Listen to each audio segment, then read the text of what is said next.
ஆகாயம் வாய்ஸ் நேயர்களுக்கு வணக்கம். இன்றைக்கு நம்மோடு நேர்காணலுக்காக பத்திரிகையாளர் கோட்டீஸ்வரன் அவர்கள் நம்மோடு இணைந்திருக்கிறார். அவரோடு பேசலாம். சார் வணக்கம். வணக்கம். பிரதமர் மோடி அவர்கள் வாரணாசியில் வேட்புமனு தாக்கல் பண்ணியிருக்கார். அதுவும் ரோட் ஷோ போய் வேட்புமனு தாக்கல் பண்ணியிருக்கார்.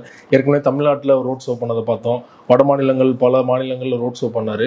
பிரியங்கா காந்தி அவர்கள் வெளிப்படையாக விமர்சனம் வைக்கிறாங்க. நீ ரோட் ஷோ பண்ணுறதுலாம் தேவையில்லாத, மக்களை போய் நேரடியாக சந்திக்க உங்களுக்கு தைரியம் இல்லையா அப்படிங்கிற ரீதியில் ஒரு விமர்சனம் வச்சிருக்காங்க இல்லையா? எப்படி பார்க்குறோம்? முதல்ல பிரதமர் அவர்கள் ஒரு ஒரு இன்னைக்கு காலையிலேருந்தே பார்த்தீங்கன்னா, இன்னைக்குன்றது நேற்றுலேருந்தே சொல்லலாம், தலைப்பு செய்தி, சைடு செய்தி, மெயின் செய்தி எல்லாத்துலேயுமே பிரதமர் தான் இருக்கார். காலையில் நேற்று பார்த்தீங்கன்னா அந்த குருதுவாருக்கு போயிட்டு அவங்களுக்கெல்லாம் காலைல அந்த டிஃபன் வைக்கிறது, சட்னி சப்பாத்தி போடுறது, மாவு திரட்டுறது எல்லாமே பண்ணியிருக்கிறாரு. அப்போது இவ்வளோ நாள் மாவு திரட்டாத பிரதமர் இன்னைக்கு எதுக்கு மாவு திரட்டுறார் அப்படின்ற அந்த முதல் கேள்வி. ஏன்னா மாவு திரட்டுறது அவர் வேலை இல்லை.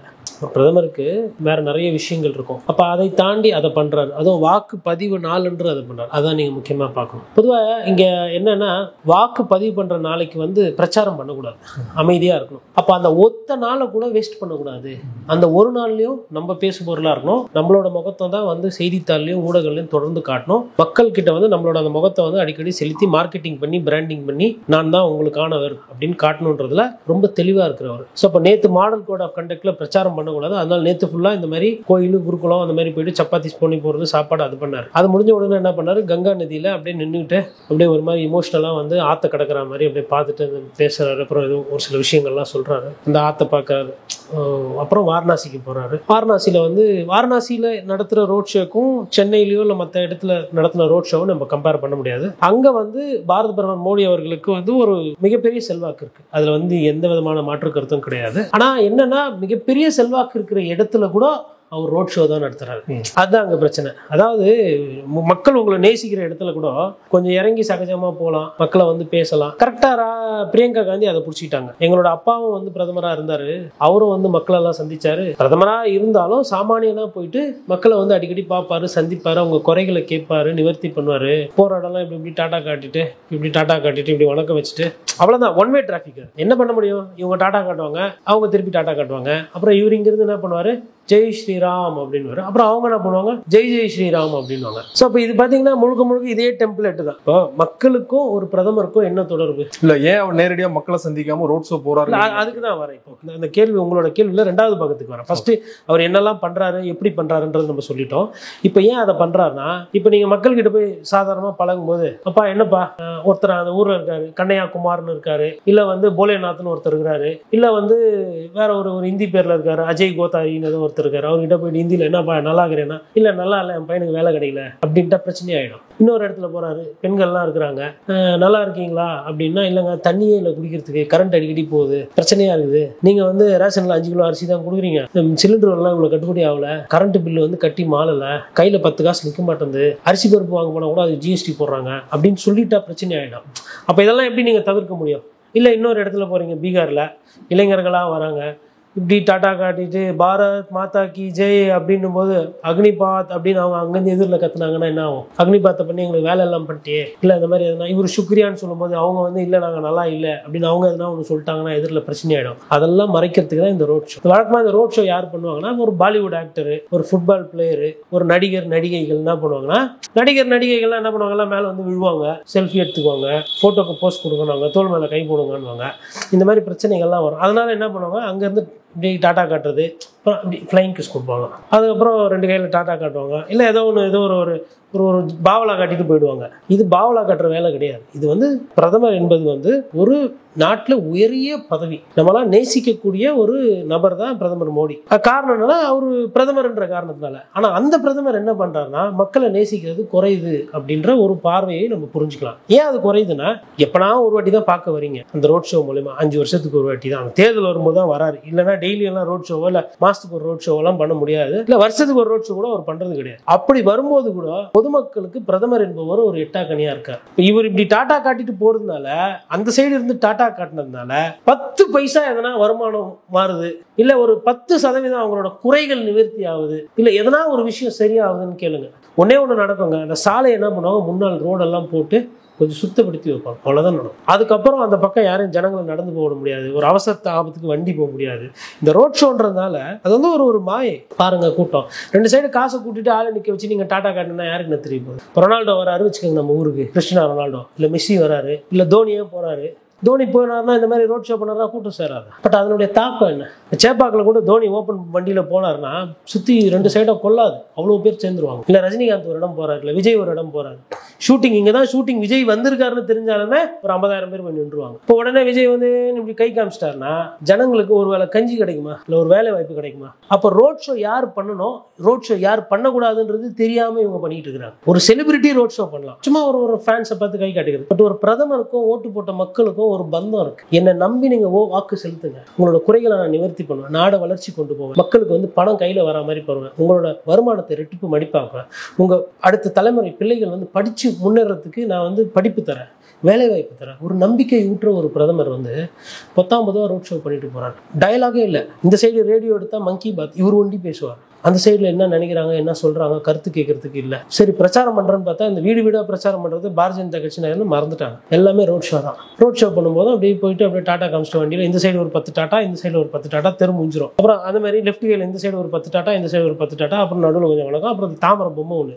இப்படி ஆட்டிட்டு, அப்போ கூட கோரஸாக வந்து ஜெய் ஸ்ரீராம், இவங்க ஜெய் ஸ்ரீராம் சொல்லுவாங்க, அவங்க ஜெய் ஸ்ரீராம் சொல்லுவாங்க. இதான் முடிஞ்சு போச்சு. இதுதான் பிரச்சாரம். இதனால வந்து மக்களுக்கு எந்தவித பிரயோஜனமோ எந்தவித தாக்கமோ இருக்காது என்பது என்னோட புரியுது. இப்போ நீங்க தொடக்கத்திலே சொன்னீங்க தமிழ்நாட்டிலே ரோட் ஷோ பண்ணாரு, இப்போ நார்த் இந்தியாவில் ரோட் ஷோ பண்றாரு இல்லையா? இங்க பண்றது வேற, அங்க பண்றது வேற. இப்போ தென்னிந்தியாவில் தமிழ்நாடு உட்பட பல மாநிலங்களில் எதிர்ப்பு இருக்கும், அதனால தான் ரோட் ஷோ பண்றாரு, நேரடியாக மக்களை சந்திக்காம அப்படின்னு நம்ம புரிஞ்சுக்க முடியுது. ஆனால் வாரணாசியில் தொடர்ச்சியாக 2 முறை வெற்றி பெற்று 3ஆவது முறையாக போட்டிடுற அங்கேயே வந்து மக்களை சந்திக்கலைன்னா மக்கள் திருப்பி கேள்வி கேட்குற நிலைமையில தான் அங்கேயே இருக்காங்களா மக்கள்? இல்லை, அங்கே அவர் ஜெயிச்சிருவாருன்னு தெரியும். வாரணாசியில் இன்னைக்கு ரோட் ஷோ பண்ணதோட நோக்கம் வந்து வாரணாசியில் ஜெயிக்கணுன்றதுக்காக இல்லை. பொழுதுக்கும் இன்னைக்கு பொழுதுக்கும் இதை வந்து தேசிய ஊடகங்கள் வந்து இதையே காட்டணும். வாரணாசியில் எவ்வளோ கூட்டம் பாருங்க, மோடிக்கு திருமணம் அலையெல்லாம் கூட்டம். நேற்று கூட போட்டாங்க சி ஆஃப் சாஃப்ரன், இதெல்லாம் தலைப்பு. இந்த வார்த்தையை கவனிங்க, சி ஆஃப் சாஃப்ரன். அதாவது காவி போட்ட நிர்வாகிகள் வந்து கடல் அலை போல பொங்கி வந்தாங்களாம், இதுக்கு அதுதான் பொருள். அப்புறம் பப்ளிக் இரப்ட்ஸ் ஓவர் மோடிஸ் ஷோ. ஏன் கோயம்புத்தூரில் ரோட் ஷோ பண்ணார், அன்றைக்கி போட வேண்டியதானே இந்த வார்த்தையை? இல்லை டி நகரில் ஐயா போனப்போ வண்டியே இல்லாமல் 1.5 மணி நேரம் 1.25 மணி நேரம் பிளான் பண்ணது 47 நிமிஷத்தில் முடிஞ்சுது. அப்போ அதை பண்ண வேண்டியதானே, இந்த மாதிரி ஒரு தலைப்பு போட வேண்டியது. அப்போ இதோட நோக்கம் என்ன பாருங்கள். இப்போது அகிலேஷ் யாதவ் போய் ஓட்டு போட்டிருப்பாரு, இல்லை அவர் பிரச்சாரம் பண்ணியிருப்பாரு, இல்லை அவர் மக்களை பார்த்து கும்பிட்டுருப்பாரு. நிறைய இடத்துல நிறைய பேர் கெஜ்ரிவால் அவர்கள் பிரச்சாரத்தில் இருக்கிறாரு. அப்போ மற்றவங்க பிரச்சாரம்லாம் எதுவுமே வரக்கூடாது. காலையிலேயே நான் போயிட்டு தலப்பா கட்டின்னு போயிட்டு டிஃபனை போட்டேன்னா அந்த குருத்வாரா அங்கேயே தான் இருக்குது. அதே மாதிரி தேர்தல் நாளைக்கு அன்னைக்கு என்ன பண்ணுவார்னா போயிட்டு அம்மாவை போயிட்டு பார்த்து ஆசீர்வாதம் வாங்குவார். தாய் என்பது அது வந்து ஒரு தெய்வ ஸ்தானம், டெய்லி கும்பிடலாம், தப்பு இல்லை. ஆனால் தேர்தல் வர நேரத்தில் ஒண்டி யூஸ் பண்ணிங்கன்னா இதெல்லாம் பண்ணுவார். நான் வந்து எனக்கு யாரும் இல்லை, எனக்கு எங்கள் அம்மா தான், வயசான அம்மா தான் அப்படின்னு அம்மாவை மேலே வச்சுட்டு ஒரு கிலோ உட்காந்துக்குவார். இல்லை அம்மா பக்கத்து வண்டி அடக்க உடக்கமாக இருக்க மாதிரி அந்த புகைப்படம். இதெல்லாம் எதுக்குன்னா ஒரு சிம்பாலிசம், ஒரு கேரக்டர். நான் இந்த மாதிரி ஒரு ஆள், என்னை நீங்கள் நேசிங்க, என்னையே நினைங்க, என்னையே சிந்திங்க அப்படின்னு அந்த ஒரு கல்ட் வெர்ஷன் சொல்லுவாங்க ஆங்கிலத்தில். அதை கொஞ்சம் கொஞ்சமாக மூளையில் சிந்திக்க வைக்கிறதா. இப்போ இந்த சைடு பார்க்கும்போது ராகுல் காந்தி என்ன பண்ணுறாரு, இந்த சைடு அம்மா, இந்த சைடு தங்கச்சி. அப்போ பார்த்தீங்களா ராகுல் காந்தி குடும்பம். ஆனால் மோடி ஐயாவுக்கு குடும்பமே இல்லை. அந்த ஒரு தாயை இன்னைக்கு இல்லை. அதனால தான் அவர் பாரத தாயை தன் தாயா ஏற்றுட்டாரு. நேற்று பார்பர் ஷாப்ல ராகுல் காந்தி போய் ட்ரிம் பண்ண செய்திகள் கூட பெரிய அளவில் வரல. எதுக்கு சப்பாத்தி போட்ட செய்தி தான் நிறைய. எதுக்கு ராகுல் காந்திக்கு செய்தி நாங்கள் தான் கொடுத்து நிறுத்து ரொம்ப நாள் ஆச்சு. ராகுல் காந்தி ராபேரிலையும் பிரச்சாரம் பண்றாரு, எல்லாம் பண்றாருங்க. லைவ் எடுத்துட்டு போய் இமாச்சல பிரதேசல அனுராக் தாக்கூருக்கு வைக்கிறாங்க. மலை பிரதேசத்துக்கு மேல லைவ் தொடர்பா பண்ண தெரியுது. ஆனா ராகுல் காந்தியோ பிரியங்கா காந்தியோ டெல்லியிலையோ இல்ல ஹரியானாலையோ இல்ல உத்தரப்பிரதேஷ்லயோ பிரச்சாரம் பண்ணா அதை போட மாட்டேன்றாங்க. கெஜ்ரிவால் அந்த ஊருக்காரு, டெல்லியினுடைய முதலமைச்சர், எல்லா ஸ்டுடியோவும் டெல்லியில வச்சிருக்கு. கெஜ்ரிவால் வெளியில வந்தப்போ லைவ் கிடையாது. அது வந்து இப்போ யூடியூப்ல போடுறாங்க. யூடியூப்ல போடுறது லட்சக்கணக்கில் வியூஸ் போகுது. நம்ம போடா முட்டமா சின்ன பிரச்சனை ஆயிடுமேன்றதுனால சும்மா 3 நிமிஷம், அது மொத்தமா ஒரு நாளைக்கு போடுறது 3 நிமிஷம் 2.5 நிமிஷம். அதுல 1.5 நிமிஷம் பாத்தீங்கன்னா அந்த ஆங்கரே பேசிடுவார். மிச்சம் 1.5 நிமிஷம் தான் வந்து கெஜ்ரிவால் பேசினது இருக்கும். அதுல இன்னும் ஒரு சில சேனல் என்ன பண்றாங்கன்னா கீழே 2 பிரேக்கிங் நியூஸ், ஜஸ்ட் நியூஸ்ன்னு சொல்லிட்டு 10ஓட 11 செய்தி அதை ஒரு 2 ஸ்லைடு போட்டு போயிடும். இந்த வேலை வந்து நடக்கும். இந்த வேலையை வந்து அவங்க தொடர்ந்து கரெக்டாக காய் நகர்த்தி தான் இந்த ரோட் ஷோவில் வந்து இன்னைக்கு நாமினேஷன் நிறுத்திருக்காங்க. நேற்று கூட பாருங்க அவங்களோட புத்திசாலித்தனத்தை நீங்க கவனிக்கலாம். ஜம்மு காஷ்மீர்ல வரலாறு காணாத அளவுக்கு மக்கள் வந்து வாக்கு செலுத்துறாங்க. கிட்டத்தட்ட 37 விழுக்காடு. இதற்கு முன்னாடி தேர்தலில் பார்த்தீங்கன்னா 14-15 விழுக்காடுக்கு நொண்டுச்சு, அவ்வளோதான் பதிவாச்சு. அதோட இது ஒப்பிடும்போது 100% மேலே வாக்கு விகிதாச்சாரம் கூடியிருக்கு. கிட்டத்தட்ட வந்து 99-97 அந்த காலகட்டத்தில் தான் உங்களுக்கு 40 விகிதாச்சாரத்துக்கு காஷ்மீர் வந்து போலிங் ஆயிருக்கு. அதாவது 100 பேர் போட வேண்டிய ஓட்டில் 40 பேர் போடுறதே ஒரு அதிகமாக இருந்தது. அது சின்னதாகி 14 ஆகி 25 ஆகி இன்னைக்கு வந்து திருப்பி 37 வந்திருக்கு. இது மக்கள் ஏதோ சொல்ல விரும்புகிறாங்க. வெளிப்பாடு, அதாவது அதிருப்தி வெளிப்பாடோ இல்ல சந்தோஷத்துல பிஜேபிக்கு ஓட்டு போடுறாங்களோ. அப்ப மக்கள் வந்து எதையோ சொல்ல விரும்புறாங்க. எங்கடா இந்த கேப்பை விட்டா அதிகமான போலிங்னால மக்கள் அதிருப்தி வெளியில வந்து உடனே என்ன பண்றாரு, ஓட்டு போட்ட மக்களுக்கு வாழ்த்து, காஷ்மீர் ஓட்டு போட்டுருக்கு நினைச்சா எனக்கு சந்தோஷமா இருக்கு அப்படின்னு சொல்லிட்டு காலையிலே ஒரு செய்தி. அப்போ இது வந்து அந்த டீம் வந்து என்னன்னா செய்தியில எப்படி முன்னோடியா இருக்கிறது அப்படின்றது தொடர்ந்து ஃபோக்கஸ் பண்ணிட்டே இருக்காங்க. இவங்க அதெல்லாம் பற்றி கவலைப்படல. யார்? காங்கிரஸ் கட்சியில் பார்த்துக்கலாம். அவங்க எப்பயுமே பொதுவாக வேகமாக எதுவுமே செய்ய மாட்டாங்க. எல்லாமே பொறுமையாக செஞ்சு அவங்களோட பலவீனத்துக்கு ஒரு முக்கிய காரணமே அதான். அந்த மாதிரி அதையுமே பொறுமையாக செஞ்சு அதாவது எதில் இப்போ கங்கா எடுத்துக்கோங்க. இவர் என்ன டெய்லி வந்து பரிசல் அங்கே பிடிச்சி போகிறவரா, இல்லை அவர் அங்கே எதனா பண்ணியிருக்கிறாரா, இல்லை நேற்று எதனா ஒரு நல்ல நாளா, இல்லை அங்கே எதனா பூஜை, ஒன்றும் கிடையாது. அது ஒரு இது. ஆனால் இவர் தான் கங்கையை சுத்தப்படுத்துவேன், கங்கையை உலகத்திலேயே புனிதமான நீராக்குவேன் அப்படின்லாம் பிரச்சாரம் பண்ணவர். கங்காக்குன்னு ஒரு சிறப்பு திட்டமே போட்டார். அதற்கு வந்து ஒரு அமைச்சர் கூட வச்சாங்க. குறிப்பாக சொன்னால் உமாபாரதி அவர்கள்லாம் அப்போது அதை பற்றி பேசப்பட்டார்கள். இன்னைக்கு எங்கே இருக்கிறாங்க அவங்க? இல்லை கங்கா நதி சுத்தமாயிடுச்சா? அங்கே வந்து ஊசி கரியல் சொல்லி ஒரு முதல்ல சொல்லுவாங்க. அது வந்து பார்த்தீங்கன்னா மூக்கு வந்து உங்களுக்கு நல்லா நீட்டாக இருக்கும். ஊசி வாய் முதலை சொல்லுவாங்க. அது வந்து ரொம்ப சுத்தமான தண்ணியில் தான் இருக்கும். அதோட பாப்புலேஷன் வந்து ரொம்ப கம்மியாக போயிருக்கு. என்ன அதுக்கு பொருள்னா, அசுத்தம் அதிகமாகி மீன் குஞ்சுகள் பொறிக்காம முதல்ல வாழறதுக்கு ஒரு தகுதி ரொம்ப குறைவாகி அந்த அளவுக்கு கங்கையோட நிலைமை இருக்கு. கேஞ்சட்டிக் டால்ஃபின் சொல்லுவாங்க. அதாவது கடல்ல தான் டால்ஃபின் இருக்கும். ஒரு சில டால்ஃபின் வந்து ஆத்துக்கும் வரும் போகும். அப்படி வந்துட்டு போறதா அந்த கேஞ்சட்டிக் டால்ஃபின். அதனுடைய ஜனத்தொகையுமே ரொம்ப ரொம்ப கம்மியாக போய் அது வந்து அழியக்கூடிய நிலையில் இருக்குன்றதான் அந்த கன்சர்வேஷனிஸ்ட் எல்லாம் சொல்றாங்க. இதுதான் வந்து ஃபேக்டர். கங்கை சுத்தமாக ஆச்சுன்னா அங்கே மீன் உற்பத்தியும் அந்த டால்ஃபினோ அந்த முதலையும் அதிகமாக இருக்கும். ஆனால் அதனுடைய ஜனத்தொகை குறைஞ்சிருக்கு. குப்பை கூலம் எங்கே பார்த்தாலும் ஒரு நோய் வரக்கூடிய ஒரு தன்மை போல தான் இருக்குது. இப்போ நமக்கு எப்படி காவேரி நிறைய மாசுபட்டு ஒரு மோசமான நிலையில் இருக்கும், அதை விட ஒரு மோசமான நிலை கங்கா வந்து நிறைய பாக்கெட்ஸ் ஆகிப்பு இருக்குது. இப்போ கங்கா வந்து தாயாக நினைக்கிறவர்கள், அந்த ஆற்றை பார்த்து தலை வணங்குறவர் 10 வருஷத்துல நதிக்கு வாய் இல்லை, நதியால் கேட்க முடியாதுன்றதுக்கோசரம் நதி பேரை வச்சு அரசியல் பண்ண தெரியுதுல்ல. எப்போ பாரு ஒரு பெரிய தீபார்த்தனை காட்டுற மாதிரி ஒரு விளக்கு எடுத்துக்க வேண்டியது. ஒரு 10 பேர் லைனாக நின்று ஆற்றை பார்த்து இப்படி காட்ட வேண்டியது. ஆற்றை சுத்தப்படுத்துறதுக்கோ இல்லை ஆற்று தண்ணியை சுத்திகரிக்கப்படுறதுக்கோ இல்லை ஆற்று நீரை அப்படியே மொண்டு குடிக்கிறதுக்கு ஒரு நல்ல நீர் ஆதாரமாக மாற்றுறதுக்கு நீங்கள் என்ன செஞ்சீங்க? ஏன்னா ஒரு 2 விஷயம் செஞ்சீங்கன்னா கூட ஆறு இன்னைக்கு சுத்தமாக இருக்கும். நான் இங்கே ஒரு பத்திரிகையாளராக இதை கேள்வி கேட்கணும். அந்த ரிப்போர்ட் எடுத்து காட்டலாம். பிரதமர் ஆகிய நான் ஆட்சி வர்றதுக்கு முன்னாடி கங்காவோட லட்சணம் இது. இன்னைக்கு கங்கை நீர் புனித நீராயிருக்கு. கங்கா புனித ஆறு ஒன்று இல்லை. அதில் இருக்கிற நீரை நீங்கள் குழந்தைக்கு கொடுக்கலாம். அதில் பாக்டீரியா இருக்காது, அது இருக்காது. சொல்ல முடியுமா அவங்களால? சொல்றதுக்கு அந்த தரவுகள் இருக்கா? இல்லை அந்த தண்ணி குடிக்கிற நிலைமையில இருக்கா? இப்போ எல்லாமே வந்து கண் துடைப்பு விஷயம். ஒரு விஷயத்தை கும்பிடுறதுனாலையோ பாவலா பண்றதுனாலையோ அதுக்கு நம்ம சிறப்பு செய்யறோன்ற பொருள் கிடையாது. அப்போ ஆத்த அப்படி பண்ணிட்டீங்க. நீங்க நேசிச்ச மக்களுக்கு வரிய போட்டீங்க. உங்களை நம்பி ஓட்டு போட்ட இளைஞர்களுக்கு பட்டணமும் போட்டு வேலை இல்லாமல் பண்ணிட்டீங்க. உங்களையும் நம்பி வியாபாரம் நல்லா வரும்னு நினைச்சவங்களுக்கு ஜிஎஸ்டி போட்டு அவங்க கதையை முடிச்சிட்டீங்க. வீரர்கள், ராணுவ வீரர்கள் ஆதார் 6 ஸ்கீம் வந்து ஊழல் பண்ணிட்டாங்க. ராணுவ விதவைகளுக்கு போக வேண்டிய இடத்துல வந்துட்டு வீடு கட்டிட்டாங்க. மகாராஷ்டிரத்தில் காங்கிரஸ் கட்சியில் சேர்ந்தவங்கன்னு சொல்லி இந்த சவானை நான் விடாம பண்ண மாட்டேன் அப்படி இப்படின்லாம் பேசிட்டு அதுக்கப்புறம் இன்னைக்கு இவங்க கட்சியில் சேர்த்து வச்சுக்கிட்டு அவருக்கு வந்து சீட்டு கொடுக்குறீங்க. கடைசியில் என்ன பண்ணீங்க? ஆட்ட கட்சி மாட்ட கட்சி ராணுவ வீரரையும் இது பண்ணி அவங்களோட சலுகையும் குறைச்சி அக்னிவீர் திட்டத்தை கொண்டு வந்து அக்னி பாத்துன்னு ஒரு வழியை காட்டி இளைஞர்களுக்கு வேலை எல்லாம் பண்ணிட்டீங்க. அப்போ பண்ணது பூரா இதுதான். ஆனால் பேசும்போது என்ன சொல்றது? பேட்டி பச்சாவ், பெண்கள் வந்து கண்கள் அப்படின்றான் பேசுறேன். கட்சியில் மணிப்பூரில் என்னாச்சு? பிரஜ்பூஷன் கோர்ட்டே வந்து அவரை கொட்டு வச்சு விசாரிக்கிறாங்க. பிரச்சனை வருதுன்னு சொல்லிட்டு அவருக்கு முக்கியத்துவம் கொடுக்கக்கூடாதுன்னு அந்த மல்யுத்த அசோசியேஷன் வந்து அவரை தள்ளி வைக்கிறீங்க. எல்லாம் நடந்துட்டு அவரோட மகனுக்கு போய் நீங்கள் திருப்பி சீட்டு கொடுக்குறீங்கன்னா அப்போ உங்களுக்கு என்ன அர்த்தம்? பார்த்துக்கலாம், மக்கள் தானே. ஒரு 4 மல்யுத்த வீராங்கனை கிட்ட யாரோ ஒருத்தர் தப்பாக நடந்துட்டா அதனால நம்மளோட பிம்பம் ஒன்றும் ஆகிடாது, நம்ம ஆட்சி கவுராது, மக்கள் நம்மளை ஏற்றுக்குருவாங்க. அப்போ அந்த மக்களை வந்து குறைத்து மதிப்பிடுற அந்த சிந்தனை உங்களுக்கு இருக்கிற காரணத்தினால தானே இந்த மாதிரி அரசியல்லாம் நீங்க பண்றீங்க. இப்போ நீங்க பேசும்போது சொன்னீங்க காங்கிரஸ்க்கு ராகுலுக்கு கொடுக்காத முக்கியத்துவத்தை பிரதமர் மோடி அவர்களுக்கும் பாஜகவுக்கு ஊடகங்கள் கொடுக்குறாங்க அப்படின்னு. தொடர்ச்சியா வந்து பிரதமர் மோடி அவர்கள் என்ன பண்றாரோ ஊடகத்துல ஒளிபரப்பிட்டு இருக்காங்க இல்லையா? இது மக்கள் மத்தியில ஒரு ஓட்டா கன்வெர்ட் ஆகும் நினைக்கிறீங்களா, இல்லைன்னா ஒரு நெகட்டிவா ஒரு இமேஜ் கிரியேட் ஆகும் நினைக்கிறீங்களா? மக்கள் கிட்ட ஓட்டு கன்வெர்ட் ஆகிறதுக்கு முன்னாடியே இவங்க கட்டமைச்ச வியூகம் என்னன்னா, பாரத பிரதமர் மோடி அவர்கள் ஒரு ஸ்ட்ராங்கான பிரதமர்.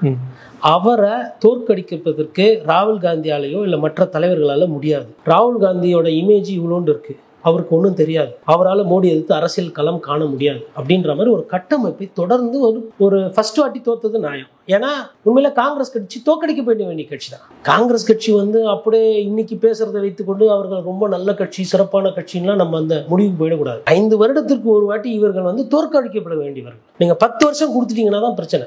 5 வருஷம் ஆண்டிங்களா, பேக்கப், அடுத்த 5 வருஷம் அந்த மாதிரி மாற்றும் போது தான் ஜனநாயகத்தின் மீது கொஞ்சமாச்சும் நம்பிக்கை இருக்கிறவங்களுக்கு ஒரு பயம் இருக்கும். இந்த 10 வருஷம் வந்ததுனால என்ன ஆகி போச்சு, காங்கிரஸ் கட்சிக்கு நம்ம நினைக்கிறதெல்லாம் கரெக்ட். அவங்க தானே வேல்யூ ஆடட் டேக்ஸ் கொண்டு வந்தாங்க, அவங்க தானே ஜிஎஸ்டி கொண்டு வந்தாங்க, அவங்க தானே ஆதாரை திணிச்சாங்க. ஆதாரெல்லாம் ஒரு சாதனையா விளம்பரத்தில் போடுறாங்க.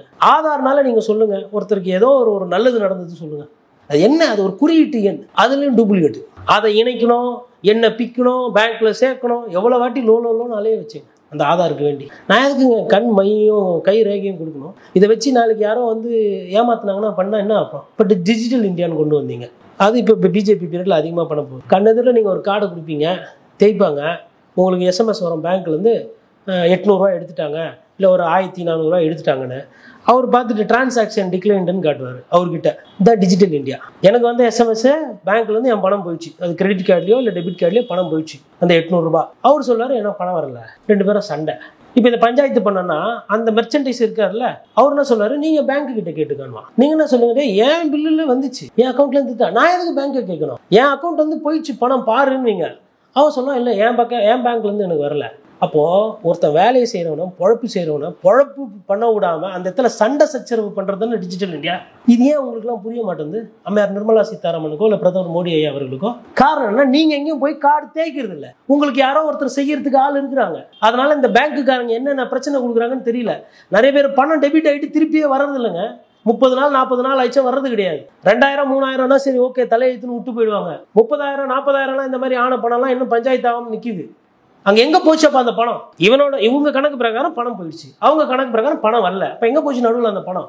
யார் இதற்கு பொறுப்பு? இதற்கு எதனா ஒரு சட்டம் இருக்கா? இதற்கு எதனா தீர்வு இருக்கா?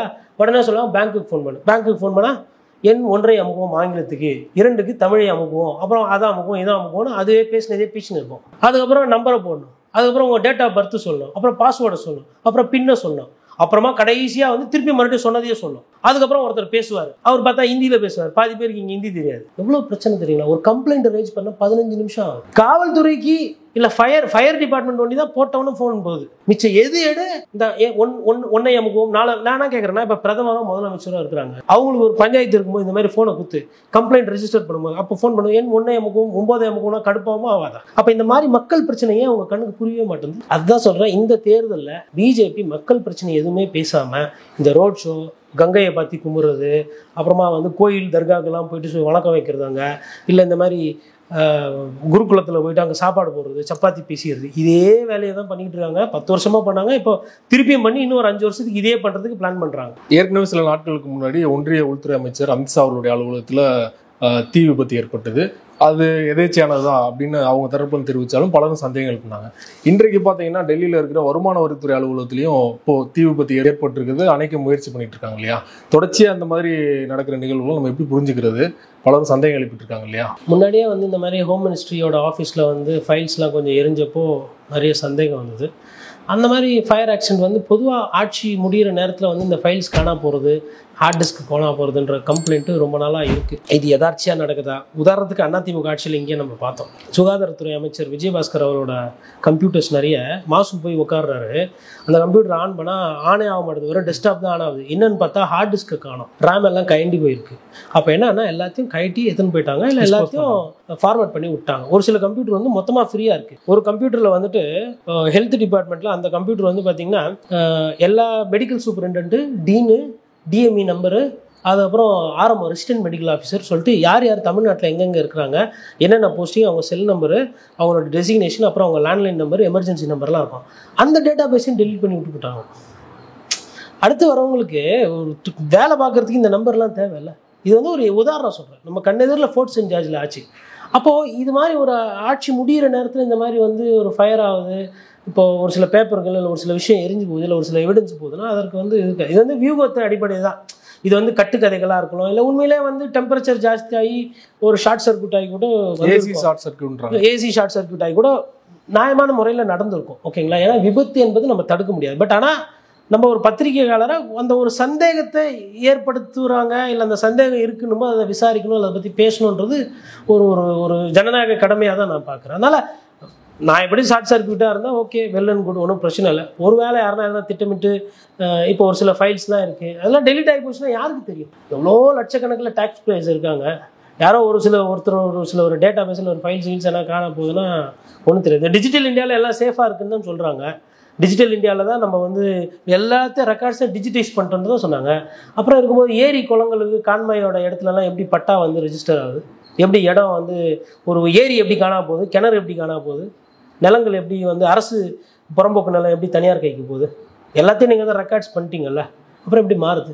அப்போது நீங்கள் சொல்கிற அந்த டிஜிட்டல் இந்தியா டிஜிட்டல் ரெக்கார்ட்ஸ்லையும் வந்து நிறைய இடத்துல ஓட்டைகள் இருக்குது. அது நம்புற தன்மையாக இல்லை. அதுவும் இந்த மாதிரி ஃபயர் ஆக்சிடென்ட்லாம் ஆகும்போது, ஏன்னா இதெல்லாம் வந்து மக்கள் சம்மந்தமான விஷயங்கள், இது ஏன் இது மாதிரி ஆகுதுன்றது ஒரு விசாரணை பண்ணணும். நீதி விசாரணையோ இல்லை ஒரு ஒரு ஒரு ப்ராப்பராக ஒரு ஆடிட் ஒன்று பண்ணி, ஒருவேளை அது ஏசினால் வந்த ஃபயர் சர்க்யூட்னா அதற்கும் ஒரு வெளிப்படையான தன்மையான ஒரு ரிப்போர்ட் ஒன்று சொல்லிட்டாங்கன்னா ஒன்றும் பிரச்சனை இருக்குது. ரொம்ப நன்றி சார், உங்கள் நேரத்தை ஒதுக்கி பல்வேறு தகவல் எங்களோட பகிர்ந்து கொண்டீங்க. நன்றி, வணக்கம்.